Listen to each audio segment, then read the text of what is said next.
Hutan adalah suatu kesatuan ekosistem berupa lahan berisi sumber daya alam hayati yang didominasi pepohonan dalam persekutuan alam lingkungannya, antara satu dengan yang lainnya tidak dapat dipisahkan.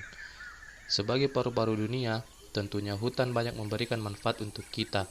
Namun, masih banyak orang-orang yang tidak bertanggung jawab yang merusak sumber kehidupan tersebut, seperti penebangan hutan secara liar, penggundulan lahan dengan alasan tertentu, sampai kepada pembakaran hutan secara besar-besaran. Sama halnya dengan paru-paru sebagai sistem pernapasan pada manusia, yang jika dirusak, maka tidak sesuai dengan penggunaannya. Hutan pun sama.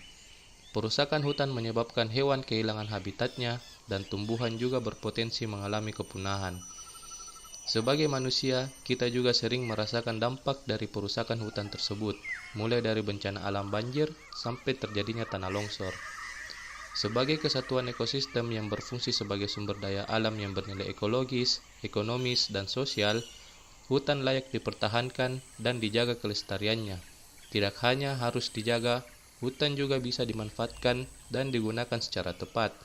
Berikut adalah pemanfaatan hutan secara tepat. 1. Kawasan hutan lindung, yaitu hutan yang menjaga alam di muka bumi ini. Manfaatnya adalah menyokong kehidupan, seperti habitat flora dan fauna, tata air, kesuburan tanah, dan mencegah erosi. Kedua, kawasan hutan produksi, yaitu hutan yang dimanfaatkan dengan tujuan komersil, baik itu oleh pemerintah maupun oleh swasta, berupa industri berbahan baku kayu, penebangannya melalui proses tebang pilih ataupun tebang tanam. Yang ketiga, kawasan hutan edukasi. Hutan ini dimanfaatkan sebagai sarana pendidikan alternatif dengan belajar di alam terbuka dan mengenal alam secara langsung. 4. Kawasan suaka alam, yaitu melindungi hewan dan tumbuhan dari kepunahan, baik itu oleh ulah manusia sampai pada seleksi alam itu sendiri.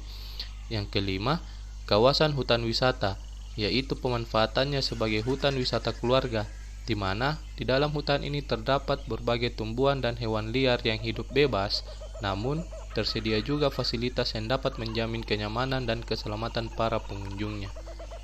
Oke, mungkin begitu saja kawan hijau.